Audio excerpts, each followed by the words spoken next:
Bismillahirrahmanirrahim. Assalamu alaikum student. This is the lecture of class 6. Date is 28 August 2020. Day is Friday. Maths. Chapter जो हम आज start करेंगे इंशाल्लाह that is 12 and name of the chapter is angles. आज हम इसकी introduction करेंगे. Introduction है पेज 165 से 171 तक, प्लस हम इसकी एक्सरसाइज करेंगे. एक्सरसाइज का क्वेश्चन नंबर 1 से लेकर क्वेश्चन नंबर 13 तक करेंगे. जो बुक वर्क होगा वो बुक पे करेंगे, जो कॉपी का होगा वो कॉपी पे करेंगे. और ये क्वेश्चन जो है पेज 171 एंड 172 पे हैं. हम देख लेते हैं. पहले इंट्रोडक्शन स्टार्ट करते हैं. पेज 165 खोलें आप लोग. ये देख लें, हमारे पास है ये एंगल. और एंगल होते क्या हैं? एंगल सिंपल सी चीज़ है. डेफिनेशन भी बहुत आसान है. When two rays intersect each other, when two rays intersect each other an angle form. ठीक है. और आप यूँ भी कह सकते हो व्हेन टू लाइन्स और line segment intersect angles form. ठीक. When two rays intersect each other an angle form. ये डेफिनेशन है इसकी. यहाँ पे पेज 166 पे आ जाए. डिस्क्रिप्शन ऑफ एन एंगल है हमारे. डिस्क्राइबिंग एंगल है. एंगल में होता क्या क्या है ये आपने डायग्राम अपनी कॉपी पे बनानी है. मैं आपको बहुत क्लियरली बता रही हूँ. जो मैंने बुक पे हाईलाइट किया हुआ है वो सारा लिखना है डेफिनेशन में, और ये डायग्राम सामने इसके बनानी है. ठीक है. डिस्क्राइबिंग एन एंगल कहते हैं in geometry an angle is form by two different rays और line segment starting from the same point. यानी अगर वो ये है एक रे यहाँ से निकल रही है, दूसरी रे यहाँ से निकल रही है. Starting from the same point, the starting point of the rays is called vertex. This point is called vertex of the angle and the two rays are known as arms. ये भी आर्म है और ये भी एक arm है. तो दोनों ये साइड्स जो होती हैं उसे एंगल की साइड भी कहते हैं और आर्म भी कहते हैं. ये आर्म है और इन दोनों के दरमियान का जो डिस्टेंस कह लो दैट इज़ कॉल्ड एंगल. वो जितना खुला होगा एंगल बड़ा होगा, जितना वो छोटा होगा एंगल छोटा बनता जाएगा. ठीक है. N angle is represented by the symbol this.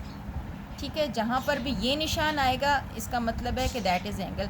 And 3 letters that denote the end points of the two arms and the vertex. जैसे अगर मैं इसको बताऊं तो ये होगा angle B A and this one is C. जो सेंटर में होता है दैट इज़ वर्टेक्स, उस पे एंगल बना हुआ होता है.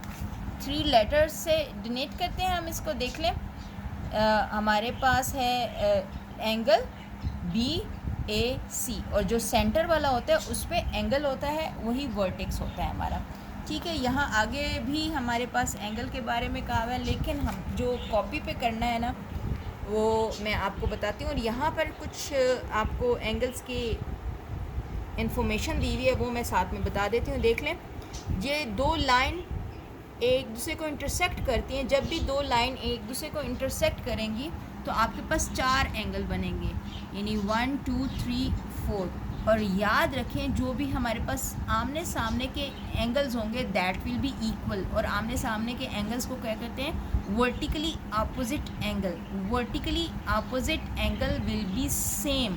यानी angle 1 will be equal to angle 3, angle 1 will be equal to angle 3, angle 2 will be equal to angle 4.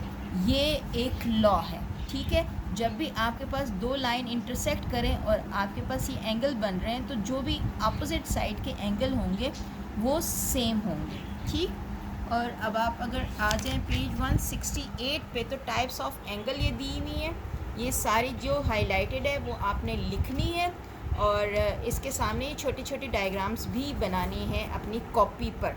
ठीक है. अब देख लेते हैं टाइप्स ऑफ एंगल में क्या कहते हैं. सबसे पहले है राइट एंगल. सबसे पहले है हमारे पास राइट एंगल. राइट एंगल सबको पता है कि 90 डिग्री का होता है. Right angle is of 90 degree. The arm of the angle are perpendicular to each other. जब वो कहते हैं परपेंडिकुलर टू ईच अदर तो इसका मतलब है उनके दरमियान में 90 का एंगल बन रहा है. अगर एक यूँ है बिल्कुल लेटा हुआ है तो एक बिल्कुल खड़ा है, और इन दोनों के दरमियान में जो एंगल बनेगा that will be right angle. Right angle भी बोल सकते हैं, 90 डिग्री भी बोल सकते हैं. Acute angle an acute angle is less than 90, जब भी एंगल को यूँ हो यानी 90, ये अगर 90 है और 90 से कम आ रहा है एंगल, जब 90 का एंगल होता है तो स्क्वायर बॉक्स बनाते हैं। इसके अलावा दूसरे जितने भी एंगल्स होते हैं ना वो आर्क, जैसे ये सर्कल से छोटे से आर्क की तरह होता है, उसको शो करते हैं। अक्यूट एंगल कौन से एंगल होते हैं? जो 90 से कम होते हैं। Obtuse angle is more than 90 degree but less than 180 degree, यानी अगर ये 90 डिग्री है, मोर देन 90 आ जाता है बट लेस देन 180 डिग्री, यानी यहाँ से यहाँ तक के दरमियान में होता है, यहाँ से यहाँ तक के, यानी 90 से बड़ा होना चाहिए और 180 से छोटा होना चाहिए। वो क्या होगा हमारे पास? Obtuse angle. और ये उसका डायग्राम है। स्ट्रेट एंगल क्या होता है? Straight angle is of 180 degree, यानी कि पूरा का पूरा 180 डिग्री को हम स्ट्रेट एंगल भी कहते हैं। रिफ्लेक्स एंगल, यानी कि इसके बाद एंगल यूँ यहाँ इस तरफ आना शुरू हो जाएगा, तो इसका मतलब है जब उल्टा हो जाए एंगल तो वो रिफ्लेक्स एंगल होता है। Reflex angle is more than 180 but less than 360। Complete angle कौन से होते हैं? जब ये ज़ीरो से स्टार्ट होता है और फिर वापस 180 को क्रॉस करके 360 पर आ जाए, यहाँ 360 पर आ जाए, तो इसको कहते हैं complete angle. A complete angle measure 360 degree. ठीक है, ये छोटी छोटी डेफिनेशंस हैं, ये आपने अपनी कॉपी पे लिखनी है और इनके ये डायग्राम भी बनानी है। पेयर ऑफ एंगल्स, ये पेयर ऑफ एंगल्स क्या होते हैं? अब हमारे पास है एडजेसेंट एंगल, सप्लीमेंट्री एंगल, तो कम्प्लीमेंट्री एंगल्स। अब ये हमारे पास क्या होते हैं? एडजेसेंट एंगल क्या होते हैं? पेयर का आप सबको पता है कि दो एंगल्स होंगे तो पेयर एंगल होंगे। ठीक है, सबसे पहले आपको मैं बताती हूँ एडजेसेंट एंगल। एडजेसेंट एंगल में ऐसा होता है कि एक ही वर्टेक्स से दो एंगल ड्रॉ होते हैं। अगर मैं यूँ करके आपके सामने यहाँ से यूँ करके ड्रॉ कर रही हूँ, ए से एक रे निकली है ए बी और एक रे निकली है ए सी। ठीक है, ये एक एंगल ड्रॉ हो गया। अब यहीं से ए बी और ए डी एक और रे निकली है। ठीक है, तो यानी वर्टेक्स सेम है और दो एंगल उस पर से ड्रॉ हुए हैं। वर्टेक्स सेम है और दो एंगल ड्रॉ हुए हैं। देख लें एडजेसेंट एंगल्स क्यों होते हैं? इसका नाम एडजेसेंट एंगल क्यों कहते हैं? दे हैव कॉमन वर्टेक्स, और दे हैव कॉमन आर्म, एक आर्म कॉमन है। अगर मैं इसको लिखूं इस साइड वाले एंगल को, तो इसका क्या नाम आएगा? Angle Y O Z. और अगर मैं इसको लिखूं तो क्या आएगा? Angle X O Y. तो ओ वाई या वाई ओ और ओ वाई इसमें भी है और इसमें भी है, यानी दोनों में एक कॉमन आर्म है। वो इस वाले एंगल में भी आ रहा है, वो इस वाले एंगल में भी आ रहा है। तो एडजेसेंट एंगल में एक कॉमन वर्टेक्स होना चाहिए, एक कॉमन आर्म होना चाहिए। ठीक है, और कहते हैं कि O X and O Z lie on the opposite side. O X और ये जो एंगल है ना एक दूसरे के ऑपोजिट में लाई करना चाहिए, यानी जैसे ओ एक्स है, ओ एक्स यहाँ पर है, ओ जेड यहाँ पर है, तो O X and O Z lies on opposite side of O Y, यानी ओ वाई के एक इस तरफ होना चाहिए और दूसरा उस तरफ होना चाहिए। ये एडजेसेंट एंगल की डेफिनेशन है। मैं आपको दोबारा बता देती हूँ। एडजेसेंट एंगल का वर्टेक्स कॉमन होना चाहिए, एक आर्म कॉमन होना चाहिए और एंगल अपोजिट साइड पे होने चाहिए। जो कॉमन आर्म है ना उसके अपोजिट साइड पे एंगल होना चाहिए। अगर आप अगली क्लास में जाएंगे तो आपके पास ये भी है कि एडजेसेंट एंगल की एडिशन करें दोनों एंगल्स के तो 180 डिग्री के इक्वल होना चाहिए, लेकिन यहाँ पर इन्होंने ये डेफिनेशन में ऐड नहीं किया हुआ, तो इसलिए मैं अभी आपको ये नहीं बता रही। ओके, यहाँ पे देख लें हमारे पास सप्लीमेंट्री एंगल आप पहले भी कर चुके हैं। सप्लीमेंट्री एंगल दो एंगल्स होते हैं जिनको ऐड करो तो 180 के बराबर आएंगे। आपके पास दो कोई भी एंगल हो, जैसे आपके पास अगर एक 60 डिग्री का है और एक है 120 डिग्री का एंगल है और दोनों को ऐड करो तो 180 डिग्री का एंगल बन जाए, तो दोनों ये वाला एंगल भी और ये वाला एंगल भी सप्लीमेंट्री एंगल्स होंगे और एक दूसरे का ये सप्लीमेंट होगा। ठीक है, तो ये कौन से एंगल है? Supplementary angles. इनकी डेफिनेशन भी आप लोग लिख लीजिएगा पेयर ऑफ एंगल्स में। ये एडजेसेंट एंगल, सप्लीमेंट्री एंगल और कम्प्लीमेंट्री एंगल्स, ठीक है। वर्टिकली ऑपोजिट एंगल ये नीचे दिखाया हुआ है, ये मैं आपको पहले भी पिछले पेज पे मैंने आपको इसका बताया है, लेकिन ये जो भी हाईलाइटेड है इनकी डेफिनेशन और प्लस इनके सामने जो डायग्राम है, ये सप्लीमेंट्री एंगल्स हो गए। अब कम्प्लीमेंट्री एंगल्स कौन से होते हैं? जिनको ऐड करो और उनके एडिशन से आंसर टोटल सम जो है वो 90 डिग्री हो, यानी angle A plus angle B दोनों को ऐड करें तो 90 डिग्री के बराबर होना चाहिए, यानी ये और ये ऐड करो तो 90 के इक्वल हो जाए, ठीक है। ये होंगे हमारे पास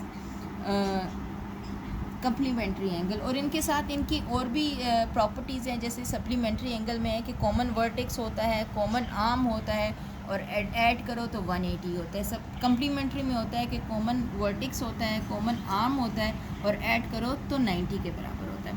वर्टिकली ऑपोजिट एंगल में आपको मैंने बताया कि एक दूसरे के बिल्कुल दो लाइंस अगर एक दूसरे को इंटरसेक्ट करें तो आमने सामने जो एंगल्स होते हैं वो इक्वल होते हैं, यानी कि this and this are vertically opposite angle, and vertical ये वाला इसके अपोजिट होगा और ये वाला इसके अपोजिट होगा, और दोनों जो अपोजिट एंगल होते हैं वो आपस में सेम होते हैं, यानी उनकी मेजरमेंट सेम होती है, ठीक है। अब मैयर कैसे करना है? मैयर आपको करना आता भी है और अभी हमने आपको एक्सरसाइज में भी बताना है। बाइसेक्टिंग आयन एंड एंगल, ये जो जब मैं आपको करके बताऊंगी, ये पे आपका है इसमें क्वेश्चन नंबर 20, 21, 22 में, ये उसमें मैं आपको बाइसेक्ट करना बताऊंगी कि बाइसेक्ट ऑफ एन एंगल कैसे होता है, ठीक है। तो सबसे पहले अभी हम एक्सरसाइज स्टार्ट करते हैं। क्वेश्चन नंबर 1 है, कहते हैं measure the following angle with the help of protractor. Protractor आपको पता है कि इसे कहते हैं और आम ज़बान में हम लोग इसको डी भी बोलते हैं। कहते हैं इन सारों को आपने मैयर करना है। मैयर करना आपने बिल्कुल इसके ऊपर रखना है और मैयर करते जाना है।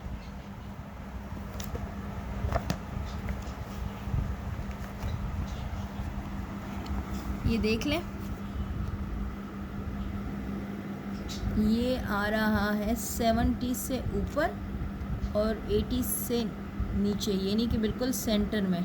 तो ये आ रहा है 75 पे, तो हमने इसकी कितने लिखी मेजरमेंट? 75 लिखी। ये तो इसके स्क्वायर से ही आपको मैयर करने की ज़रूरत नहीं है, जब ये स्क्वायर डला हुआ है तो इसका मतलब है 90 डिग्री।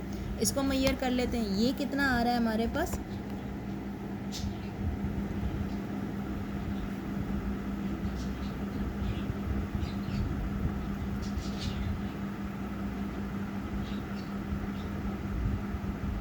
ये आ रहा है 110। देख लें, यहाँ से यहाँ तक अगर हम इसको करें ये 110 आ रहा है, तो 110 डिग्री ये कितना बन रहा है? अगर हम इसको मेजर कर रहे हैं तो ये बनता है 35 डिग्री, ठीक है। ये 35 डिग्री आप ख़ुद भी देख लीजिएगा आपका ख़ुद क्या आ रहा है, ठीक है। अब ये देखें सेकंड में हमारे पास कहता है filling the boxes with the appropriate symbol के क्या आ रहा है? ग्रेटर देन आ रहा है, इक्वल आ रहा है और लेस। पहले में दिया हुआ है कि ये देखें ये भी 90 है, दोनों एंगल्स, एक एंगल ये दिया हुआ है और एक एंगल ये आपस में क्या है? ये वाला इससे ग्रेटर है, ये वाला इसके इक्वल है, ये वाला इससे स्मॉलर है। तो भाई ये भी 90 है, ये भी 90 है, तो हम इसमें क्या लगाएंगे? इक्वल का साइन लगाएंगे। अब नेक्स्ट वाले में देखें कि ये कितना है और ये कितना है, मैयर कर लेते हैं। वैसे ये ज़्यादा खुला हुआ है और ये कम खुला हुआ है। जो ज़्यादा खुला होता है वो बड़ा होता है और जो कम खुला हुआ होता है वो छोटा होता है। X Y Z is greater than RST। इसमें मैयर करने की इतनी ज़्यादा ज़रूरत नहीं है, जो आपको लग रहा है कि मैयर करना चाहिए तो उसको देख लेते हैं।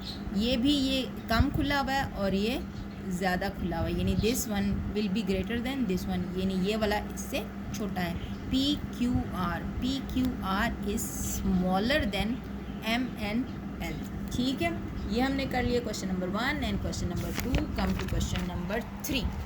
क्वेश्चन नंबर 3 क्या कहते हैं? Trace the outline of the both set square in your geometrical drawing box. In your geometrical box में जो है आपके पास सेट स्क्वायर, उसको ड्रॉ कर लें, ट्रेस कर लें, and Maihar the 3 angles of each figure trace. जो आपने ट्रेस की है उसको आपने मेजर करना है कि कितना आ रहा है। यानी आप, मेरे पास इस वक्त सेट स्क्वायर नहीं है, लेकिन आपके पास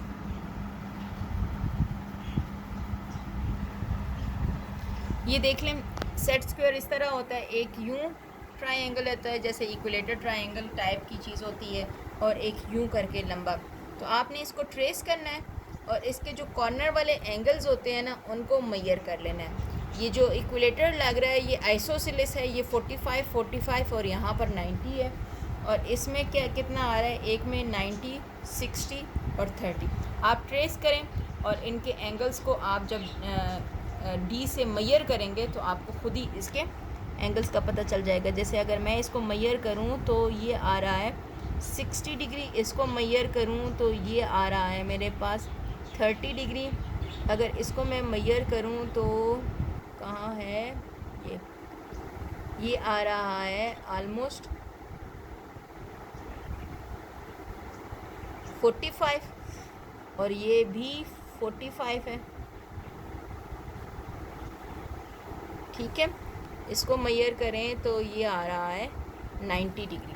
ठीक है, ये मेजर करके इनके आपने यहाँ पर मेजरमेंट लिखनी है। पहले ट्रेस करो सेट स्क्वायर को और फिर उनके एंगल्स के कॉर्नर के एंगल्स को मेजर करके उसके ऊपर लिख दो। क्वेश्चन नंबर 4 क्या कह रहा है हमारे पास, कहते हैं guess the degree measure of the angle in the following cases, east to south direction, east to south. अब आपको मैं बताती हूँ कि east to south, east to west direction, each corner of the board of your classroom. चलिए जी, पहले कर लेते हैं कि ईस्ट टू साउथ। अगर मैं ये आपका बनाऊँ, डायरेक्शन बनाऊँ कि ईस्ट वेस्ट नॉर्थ और ये साउथ, ईस्ट टू साउथ ये आ रही है, ईस्ट टू साउथ कितने का एंगल बन रहा है, ईस्ट टू साउथ 90 डिग्री का। East to west, east to west, यहाँ से वेस्ट में पूरा का पूरा कितना बन रहा है 180 डिग्री का। और अगर ये बोर्ड है हमारा तो कॉर्नर कितने कितने के बन रहे हैं 90 डिग्री। ये क्वेश्चन नंबर 4 था। अब आ जाते हैं क्वेश्चन नंबर 5 पे। Draw an angle ABC in your notebook and measure it with the help of protractor and classify it. Draw an angle ABC in your notebook and measure it. भाई कुछ भी draw कर लो, ऐसे कुछ scale वगैरह से draw करो और फिर उसको मेजर कर लो कि कितना आ रहा है। मैंने जो किया है वो ये है, देखें, ये ड्रॉ किया, इसको मेजर किया तो 45 डिग्री का आ गया। यानी आप ड्रॉ कर लें फिर मेजर कर लें और बता दें कि वो एक्यूट है, ऑब्ट्यूस है या राइट है, जो भी है। ठीक है, उसके बाद क्वेश्चन नंबर 6 देखें आप, कहते हैं name the angle mark in each of the given figure and classify them according to their possible measurement by inspection. ठीक है, अब ये जो मार्क किए में हैं उनको आपने नेम करना है और फिर उसके बाद जो है ना उसका क्लासीफाई करना है। पहले तो हम उसका नेम लिख लेते हैं कि ये इसका नाम क्या है। पहले यहाँ से शुरू कर लेते हैं, ए से। 3 लेटर्स होते हैं DAB। अगर मैं लिखूँ एंगल DAB तो ये कौन सा एंगल है, राइट एंगल। इसके आगे आप लिख दो राइट एंगल। सेकंड में B है, ABC, ABC ये कौन सा एंगल है, 90 से बड़ा है तो ऑब्ट्यूस एंगल है, इसका नाम ज़रूर लिख लेना। फिर C पे आ जाओ, BCD, BC एंड D, और ये 90 से छोटा है तो इसका मतलब है कि ये कौन सा है, एक्यूट एंगल। फिर इस वाले पे आ जाओ, CD एंड A, ये कौन सा एंगल है, राइट एंगल है। ठीक है, D कौन सा एंगल है, जो दरमियान में होते हैं ना लेटर, वो एंगल होते हैं। ठीक है, ये D वाला कौन सा एंगल है आपका, राइट एंगल। अब सेकंड फिगर पे आ जाएं, इसका क्या है, पहले A को देख लेते हैं, CAB, एंगल CAB ये है एक्यूट एंगल क्योंकि ये 90 से छोटा है। फिर इस पे आ जाओ, AB एंड C, ये राइट एंगल है, इसके आगे आपने नाम लिखना है, राइट एंगल है। फिर C वाले पे आ जाओ, BCA, ये भी एक्यूट एंगल है क्योंकि ये भी 90 से छोटा है। आप चाहे इसको बुक पे कर लें चाहे कॉपी पे कर लें। ठीक है, यानी आपने उन एंगल को मेंशन करना है और फिर उनके आगे उनका नाम लिखना है। अब क्वेश्चन नंबर 7 देखें, कहते हैं classify the angle whose size are given below. Classify करना है, आप हर एक का नाम लिख दो, क्लासीफाई हो जाएंगे। ये 30 है, क्या है? अक्यूट। 90 है, क्या है? राइट। अक्यूट लिख दें, राइट लिख दें, आप स्ट्रेट लिख लें, ये है ऑब्ट्यूस लिख दें, रिफ्लेक्स लिख लें। अक्यूट है, ऑब्ट्यूस है, रिफ्लेक्स है, कंप्लीट है और ये भी रिफ्लेक्स है। बस इनके नाम लिखने हैं आप लोगों ने। उसके देख लें कि अगर 90 से छोटा है तो अक्यूट है, 90 है तो राइट है, 90 से बड़ा है और 180 से छोटा है तो ऑब्ट्यूस है, और 180 से बड़ा है, 360 से छोटा है तो रिफ्लेक्स है, और अगर 360 है तो कंप्लीट है। ये आपको नाम मैंने पहले भी बताए हैं। क्वेश्चन नंबर 8 पे आ जाएं, कहते हैं calculate how many degrees there are in. इसमें कितनी डिग्रीज हैं? 4 राइट एंगल। 4 राइट एंगल क्या होते हैं? 4 राइट एंगल को अगर मैं लिखूं इस तरह मैथ की ज़बान में तो वो हो जाएगा इस तरह, 4 राइट एंगल। 4 राइट एंगल यूँ लिख सकती हूँ। 4 राइट एंगल्स क्या होते हैं? 90, 4 इंटू 90 इज़ 360, ऐसे लिखना। इसका सेकेंड पार्ट देखें, 2.5 right angle, 2.5 right angle, 2.5 and right angle, 2.5, 2 2s are 4 and 1, 5/2 multiply by 90, 225 degree. इस तरह सॉल्व करते जाना है। इसका थर्ड पार्ट देखें, 2/3 right angle, 2/3 multiply by 90, right angle है तो 90 किया तो 2/3 multiply 90 become 60। Half right angle, half right angle is 45 degree. अब आ जाएँ 5 पे, 1.5 राइट एंगल, 1.5 3/2 हो गया और 90 हो गया राइट एंगल, तो ये हो गया 3/2 90 डिग्री, ये 135। ठीक है। अब क्वेश्चन नंबर 9 पे आ जाएँ, कहते हैं question number 9, classify the angle between the hand of a clock. यानी कि क्लॉक की जो 2 हैंड होती हैं उनके दरमियान में जितना एंगल बनेगा जब ये टाइम होगा तो वो एंगल कितना कितना बनेगा। 3 बजे कितना एंगल होगा, 6 बजे कितना एंगल होगा, 9 बजे कितना होगा, 9:30 बजे कितना होगा और 1 बजे कितना एंगल होगा। ये एंगल कितने कितने होंगे जब ये टाइम होगा। अब आपको मैं बताती जाती हूँ कि क्या आ रहा है हमारे पास। अगर ये एक आप क्लॉक यूँ करके बना लें ताकि आपको आसानी हो, मुझे बड़ी आसानी हुई थी। और आपको मैं एक और बात बताऊँ कि जब 1 घंटे से दूसरे घंटे तक जितना भी होता है ना, ये जैसे ये हो गया 30 का एंगल होता है। अगर ये पूरा है 360, यानी कि पूरा आपके पास 360 को मैं डिवाइड कर दूं 12 पे, क्योंकि 12 घंटे होते हैं, 12 1s are 12 and 12 3s are, और ये तो 1 घंटे में कितने एंगल्स हो गए? 30 एंगल्स हो गए। तो आप ये देख लें, classify the angle between 3 PM पे क्या होगा, एक सुई कहाँ होगी आपकी 3 पे, पूरे 3 बज रहे हैं ना, तो एक 12 पे होगी। तो इनके दरमियान में कितने का एंगल आपका बनेगा? 30 30 30 यानी 90 डिग्री का आपका एंगल आ जाएगा। 6 PM पे आपका कितना होगा? 6 PM पे सुइयों की कंडीशन क्या होती है? एक बिल्कुल ऊपर और एक बिल्कुल नीचे, यानी एक 12 o'clock पे होती है और एक 6 o'clock पे। तो ये कितने का एंगल बनेगा? 180 का एंगल। 9 PM पे क्या होती? एक 12 पे होगी और एक होगी आपके पास 90 पे। ठीक है, तो ये होगा आपके पास 9 PM है ना, तो यानी यहाँ से मूव करके वो यहाँ तक गई है, यानी 180 को क्रॉस किया है उसने, तो 270 यानी 180 + 90, 180 + 90 हो जाता है 270, यानी ये 180 हो गया यहाँ से लेकर यहाँ तक, और ये जो चीज़ है ना यहाँ से लेकर यहाँ तक का एंगल्स वो 90 है। 1 PM पे कितना होगा? यहाँ 12 है और यहाँ 1 है तो सिर्फ 30। और 9:30 पे कितना होगा? 9:30 पे होगा हमारे पास, एक तो 6 पे आ जाएगा ना, 30 पे 6 पे होता है, और ये हमारे पास आएगा, यहाँ पर आ रहा है, यहाँ पे PM था तो ये 9 अगर यहाँ पर है और 10 यहाँ पर है तो ये बिल्कुल बीच में है, यानी 15। अगर ये 9 और 10 के बीच में 30 है तो हाफ के बीच में कितनी है? 15 15। तो यहाँ से लेकर यहाँ तक हमारे पास बन रहा है, ये 90 था और 90 में 15 और ऐड कर दो तो 105 आ गया हमारे पास, ठीक है। और अब आ जाए आप क्वेश्चन नंबर 10 पे।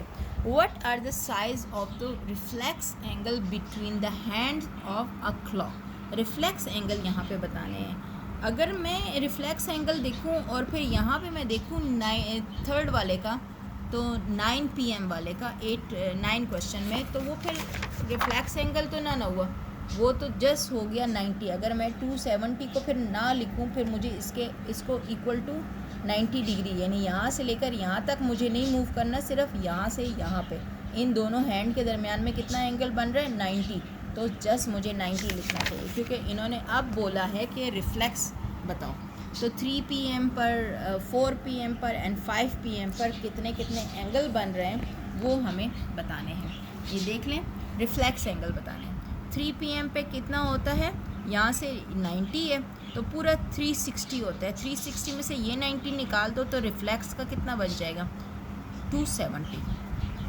4 PM पे यानी यहाँ तक आ जाता है 3 और ये 4, यहाँ से लेकर यहाँ तक कितना हो गया 90 और 30 कितने हो गए हमारे पास 90 और 30 कितना होता है 90 100 120 आ गया। तो अगर आप 360 से 120 माइनस कर दें तो 240 बन जाएगा आपके पास, ठीक है। बेशक आप यूँ कर लें कि यहाँ से लेकर यहाँ तक आप पूरा का पूरा 270 माइनस 30 कर लें, क्योंकि यहाँ पर हमारे पास 270 और एक और 30 माइनस हुआ है यहाँ से 4 o'clock वाला, यहाँ 3 o'clock था तो यहाँ 4 o'clock था, यानी 30 और कम हुआ, तो उन्होंने 270 माइनस 30 किया है तो 240 आया है। लेकिन अगर आपके पास पिछला क्वेश्चन नहीं होगा तो आपको खुद ही देखना पड़ेगा, यानी 4 o'clock यहाँ से यहाँ पर कितना होता है, यहाँ से यहाँ तक हमें मालूम है कि 90 होता है, 90 और 30 कितना होता है 120, तो पूरे सर्कल में से 120 हटा दो, पूरा सर्कल कितना होता है 360 और 120 निकालेंगे तो 240 बच जाएगा। अब आ जाए 5 PM पे। 5 PM यहाँ से लेकर यहाँ तक है, यानी 4 से भी आगे, यहाँ पे देखो तो आपका आ जाता है 6 पे ये पूरा कितना है 180 और 180 प्लस 30, 180 प्लस 30 करें तो आपके पास आ जाता है 11 एंड 210 आ जाता है, ठीक है। तो इसको इस तरह करने के बजाय हम 180 प्लस 30 कर लें तो 210 हमारे पास आराम से बन जाता है। अच्छा, क्वेश्चन नंबर 11 क्या कह रहा है हमारे पास, कहते हैं if 2 lines make an angle of 2/5 right angle, calculate the reflex angle between them. पहले तो हम सीधे वाले एंगल को निकालते हैं, फिर उसके रिफ्लेक्स एंगल को निकालेंगे। रिफ्लेक्स एंगल को निकालना बड़ा आसान होता है, 360 में से वो वाला एंगल माइनस कर दें, जो बाकी बचेगा वो आपका रिफ्लेक्स एंगल होगा। अगर मैं कहती हूँ 2/5 राइट एंगल, 2/5 राइट एंगल को मैं यूँ करके लिखूँगी, इसको फाइंड करूँगी तो 36 आएगा। सिंपल एंगल है 36 और इसका रिफ्लेक्स एंगल क्या होगा, 360 में से मैं 36 निकालूंगी तो 324 रिफ्लेक्स एंगल हमारे पास बनेगा। अब आ जाए क्वेश्चन नंबर 12 पे। क्वेश्चन नंबर 12 कहते हैं write the size of the complements of the following angles, यानी ये कम्प्लीमेंट्री एंगल्स हैं, इसका एक दूसरा पेयर होगा जो कि मिसिंग है, लेकिन ये कम्प्लीमेंट्री एंगल्स हैं, उस पेयर को हमने ढूंढना है। और हम कहते हैं कि हमारे पास फार्मूला है कि a + b = 90 डिग्री होता है, और इसमें सप्लीमेंट्री एंगल, अगर मैं नेक्स्ट वाला क्वेश्चन आपको बताऊं तो वो सप्लीमेंट्री सेम ऐसे है लेकिन उसमें सप्लीमेंट्री हैं, तो a + b = 180 डिग्री, ठीक है। तो इसमें हम ये वाला फार्मूला यूज़ करेंगे और इसमें हम ये वाला फार्मूला करेंगे। क्वेश्चन नंबर 12 करते हैं, 70 का कम्प्लीमेंट ढूंढते हैं, कैसे करेंगे, यानी a + b = 90 डिग्री। अगर मैं b कहती हूँ 70 डिग्री जो गिवन है दिया हुआ है, तो a मुझे ढूंढना है। 70 को मैं दूसरी साइड पे ले जाती हूँ, 90 में से 70 निकाला 20 रह गया, तो कम्प्लीमेंट क्या हुआ उसका हुआ 20 हुआ। 23 का क्या होगा, a + b = 90 degree, a + 23 degree = 90 degree, यानी a को कंसिडर कर लें, यानी आपने एक एंगल कंसिडर कर लिया, b को आपने कंसिडर कर लिया, जो गिवन था वो है 23, तो बी की जगह आपने 23 डाला, a plus 23 is equal to 90, 23 को मूव करके दूसरी साइड पे ले गए 67 डिग्री। 59 डिग्री को भी सेम ऐसे ही किया, कंसिडर किया, दूसरी साइड पे लेके गए 31 आ गया। 45 के साथ भी हमने ऐसा ही किया, 35 आ गया। और 0 डिग्री डाला हमने यहाँ पर, तो 0 को उस साइड पे लेगा तो कुछ भी नहीं बना दूसरा, तो 90 का 90 ही आ गया।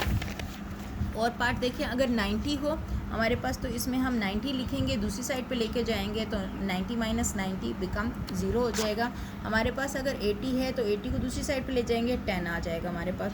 अगर 10.5 है तो 10.5 को पहले हम सिंपल में कन्वर्ट कर लेते हैं। 21/2 आ रहा है, यानी 10.5 डिग्री, 10.5 डिग्री। तब हम इसमें डालते हैं a plus B is equal to 90 degree, a plus 10.5 degree is equal to 90 degree. और 10.5 को मैं दूसरी साइड पे लेके गई तो 90 माइनस 10.5 इज इक्वल टू 79.5। 30 का किया हमने, सब कम्प्लीमेंट फाइंड किया तो हमारे पास क्या आया, a plus 30 is equal to 90, 30 को मूव किया 60 आ गया। हाफ़ को अगर मैं करती हूँ हाफ़ डिग्री तो a plus B is equal to 90 degree. तो हाफ़ क्या होता है, हाफ़ को आपको पता है 0.5 होता है, 0.5। तो हमने इसको 0.5 लिखा, a plus 0.5 is equal to 0.5 को दूसरी साइड पे लेके गए तो a की वैल्यू आई है 89.5 डिग्री। ठीक है, अब इसका 13 है, सेम वैसे ही है लेकिन इसमें सप्लीमेंट आपको फाइंड करना है। उसमें कम्प्लीमेंट थे, इसमें सप्लीमेंट थे। ये देख लें, a plus B is equal to 180 degree. अब इसमें एक है 90 डाला, उसको दूसरी साइड पे लेके गए, उसका सप्लीमेंट आ गया। ये देख लें, इसका सेकंड पार्ट है, ऐसे करना है, सेम वैसे ही है, बताने की ज़्यादा इसमें एक्सप्लेन करने की ज़रूरत नहीं है। इसका थर्ड पार्ट देख लें, 4 देख लें, 162 वाला देख लें, 85 वाला देख लें, 85 लगता है 2 दफ़ा किया हुआ है। अच्छा, 100 वाला देख लें, ये कटिंग हुई भी है, ठीक है, ये मैं दोबारा बता देती हूँ आपको इसका। और ये कितना आ रहा है 100 वाला, ठीक है। इसको मैं चेक कर लेती हूँ कि ये क्या है। 7 वाला है 80.5, ये है हमारे पास 80.5। अगर इसको मैं रिमूव करती हूँ और ये वाला ठीक है, इसको भी रिमूव किया तो ये अब देख लें, a plus 80.5 is equal to 180, तो 80.5 को दूसरी साइड पे लेके गए, 180 माइनस 80.5 99.5, ठीक है, ये हमारे पास आ गया। अब इसके जितने आगे क्वेश्चन होंगे इंशाल्लाह हम नेक्स्ट लेक्चर में करेंगे। आज का काफ़ी लंबा हो गया लेक्चर, आप अच्छे से कर लीजिएगा, देख लें। डेफिनेशन कॉपी पे, हाईलाइटेड डेफिनेशन कॉपी पे, ठीक है, बार बार कहने की ज़रूरत नहीं है। ये देख लें आप, इसको बेशक नज़दीक से दिखा दें क्योंकि पेंसिल से हुआ है। इसमें सेट स्क्वायर को आपने ड्रॉ करना है और एंगल फाइंड करना है, ठीक है। और ये है क्वेश्चन नंबर 6, 7 आपका बुक पे करवाया है। ये 5 और 8 है हमारा, ये 5 है और 8 है।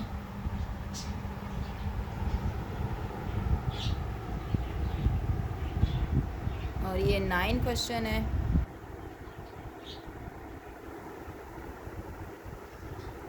ये 9 क्वेश्चन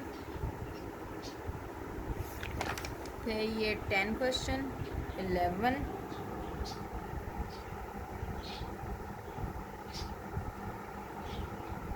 11, फिर ये है 12 के पार्ट्स हैं।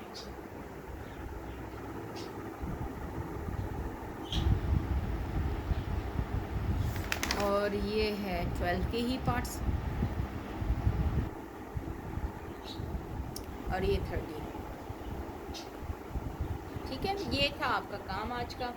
उम्मीद है समझ आ गया होगा, नहीं आया तो प्लीज़ दोबारा से वीडियो को एक दफ़ा फिर देख लीजिएगा ताकि ज़्यादा अच्छे से क्लियर हो जाए। एंगल है, टाइप्स ऑफ एंगल हैं और पेयर ऑफ एंगल हैं, ठीक है। उसके मैंने आपको क्वेश्चंस करवाए हैं, बहुत आसान है, इतने डिफ़िकल्ट नहीं है।